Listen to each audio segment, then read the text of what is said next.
Ei, você mesmo. Você já se perguntou o que são nucleotídeos? Como é sua estrutura, suas funções, onde eles são encontrados? Não? Então pera lá, vamos consertar isso.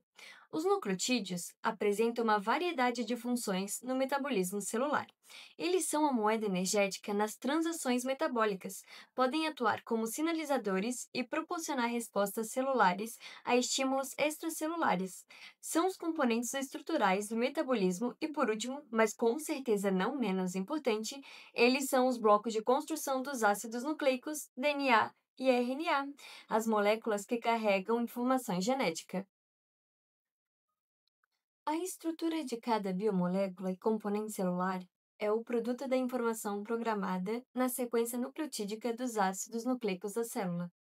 A capacidade de armazenar e transmitir informação genética de uma geração para outra é uma condição essencial para a vida.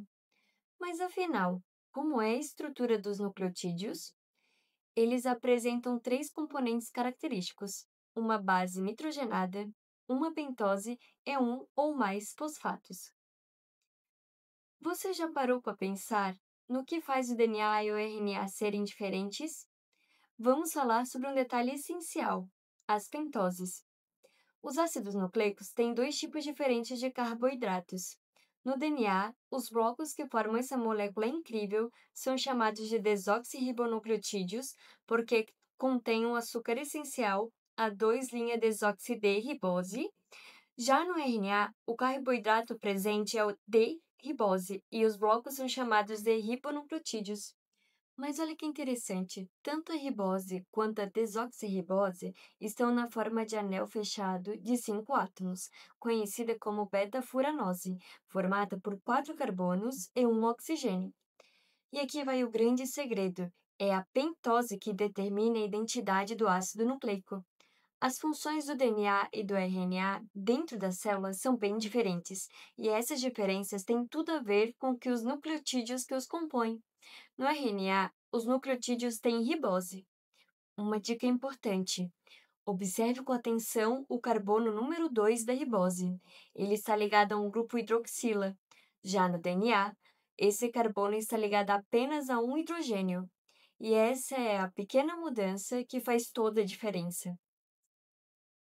Agora veremos um detalhe mais básico.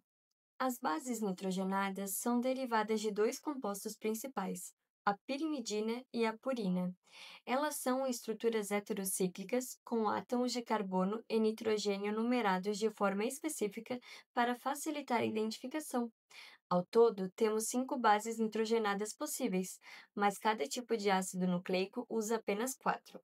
No DNA e no RNA, temos duas bases púricas principais, a adenina e guanina, e duas bases pirimídicas, a citosina, que está presente nos dois, mas o DNA tem timina, enquanto o RNA tem uracila. As purinas e pirimidinas livres são fracamente básicas, por isso são chamadas de bases, e têm estruturas aromáticas super interessantes. Ah, e além das bases principais, o DNA e o RNA também pode ter bases secundárias, menos comum, mas igualmente importante. A última estrutura dos nucleotídeos que falaremos hoje é o grupo fosfato. Ele é formado por um átomo de fósforo central ligado aos 4 átomos de oxigênio. Ele é muito importante porque é o principal responsável pelo caráter ácido dos ácidos nucleicos. Mas você sabe por que isso acontece? Em solução aquosa, o grupamento fosfato carrega carga negativa. Isso porque alguns de seus oxigênios têm a capacidade de perder íons H+, principalmente o pH fisiológico, que é em torno de 7. Essa liberação de prótons é um comportamento típico de ácidos e é justamente daí que vem o nome ácidos nucleicos. Além disso, o grupo fosfato é fundamental na estrutura do DNA e do RNA. Ele forma a chamada espinha dorsal dessa molécula, conectando as pentoses entre si. Um nucleotídeo pode ter um, dois ou três grupos fosfatos ligados à pentose. Com isso, eles podem ser classificados em monofosfato quando há apenas um grupo fosfato ligado ao carboidrato, difosfato quando há dois grupos fosfatos e trifosfatos, três grupos fosfato. O nucleotídeo sem fosfato é chamado de nucleosídeo. Agora que já vimos todas as partes que compõem os nucleotídeos, vamos entender como essas moléculas se unem para formar as famosas fitas do DNA e do RNA. Para começar, é importante saber que cada fita tem uma orientação, uma extremidade chamada 5' e outra chamada 3'. Esses nomes vêm dos carbonos da pentose, e essa direção é fundamental para entender como os nucleotídeos se ligam entre si. Essa ligação é chamada de ligação fosfodiéster, uma ligação covalente bem forte. Ela acontece entre o grupo fosfato, que está ligado ao carbono 5' de um nucleotídeo, e a hidroxila OH, ligada ao carbono 3' do carbono do nucleotídeo seguinte. Durante essa ligação, o grupo fosfato se conecta com duas hidroxilas de carbonos diferentes. O resultado, uma reação de condensação, que libera duas moléculas de água e forma duas ligações éster. Por isso o nome fosfodiéster. Mas por que ela é tão importante? Porque é essa ligação que forma a espinha dorsal do DNA e do RNA.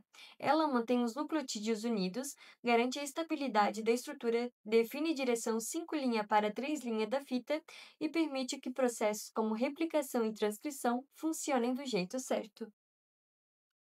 Agora que a gente já entendeu como os nucleotídeos se ligam para formar uma fita de DNA ou RNA, vem a pergunta: e como essas fitas se conectam entre si por uma daquela famosa estrutura em dupla hélice? A resposta está nas ligações de hidrogênio, ligações fracas, mas essenciais, que acontecem entre as bases nitrogenadas. Imagina duas escadas em espiral. Os degraus da escada são feitos pelo pareamento entre as bases, sempre seguindo uma regra específica.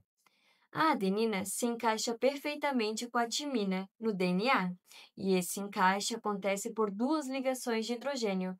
A guanina se emparelha com a citosina, mas aqui são três ligações de hidrogênio, o que torna essa dupla ainda mais estável. As ligações de hidrogênio são feitas sempre entre uma purina e uma pirimidina. Essa regra de pareamento é chamada de complementariedade de bases, e é ela o que garante que uma fita de DNA sempre consiga servir de molde para formar outra igualzinha. É assim que a célula consegue copiar e transmitir o material genético com tanta precisão. E no RNA muda um detalhe. A uracila entra no lugar da timina e também se pareia com a adenina, mantendo o mesmo padrão de duas ligações de hidrogênio. Mesmo sendo ligações mais fracas que as covalentes, essas ligações de hidrogênio são perfeitas para o que a célula precisa: estabilidade, mas também flexibilidade. Elas mantêm as fitas unidas, mas podem se romper facilmente na hora de replicar o DNA ou fazer uma cópia de RNA. Quando pensamos em nucleotídeos, a primeira coisa que vem à cabeça é DNA e RNA, certo? E a principal função deles realmente é ser as unidades básicas dos ácidos nucleicos, como já vimos anteriormente. Mas o que muita gente não sabe é que os nucleotídeos têm outras funções fundamentais dentro das células. Hoje vamos conhecer algumas delas. Uma das funções mais conhecidas dos nucleotídeos, além do DNA, é o transporte de energia. O exemplo mais famoso é o ATP, a adenosina trifosfato. As ligações entre os grupos fosfato do ATP armazenam muita energia. Quando o ATP é hidrolisado, ou seja, quando uma dessas ligações é quebrada, essa energia é liberada para impulsionar diversas reações dentro da célula. Além do ATP, outros nucleotídeos trifosfatos, como UTP, GTP e CTP, também participam de reações celulares específicas, cada um com sua função particular. Outra função importante dos nucleotídeos é a sua participação na estrutura de cofatores enzimáticos. Muitos cofatores essenciais para o metabolismo contêm o nucleotídeo em sua estrutura. A adenosina, por exemplo, faz parte da coenzima A, do NAD+, do FAD e até da forma ativa da vitamina B12. Sua presença é fundamental para que o cofator se encaixe corretamente na enzima e funcione como deveria. Nucleotídeos também atuam como mensageiros químicos dentro da célula. São os chamados segundo-mensageiros. Quando um sinal externo, como um hormônio, atinge a célula, ele ativa a produção desses mensageiros internos. Um exemplo clássico é o AMP cíclico, que regula diversas respostas celulares. Por fim, os nucleotídeos também participam da comunicação entre células. O ATP e o ADP podem funcionar como sinais químicos extracelulares. Em mamíferos, por exemplo, certos neurônios liberam ATP nas sinapses, influenciando a transmissão de sinais nervosos, inclusive relacionados à dor. Espero que você tenha gostado e aprendido um pouco mais sobre os nucleotídeos. Se você quiser entender mais sobre biologia molecular, que faz parte da nossa vida, continue acompanhando o canal e siga nossas redes sociais. Até a próxima!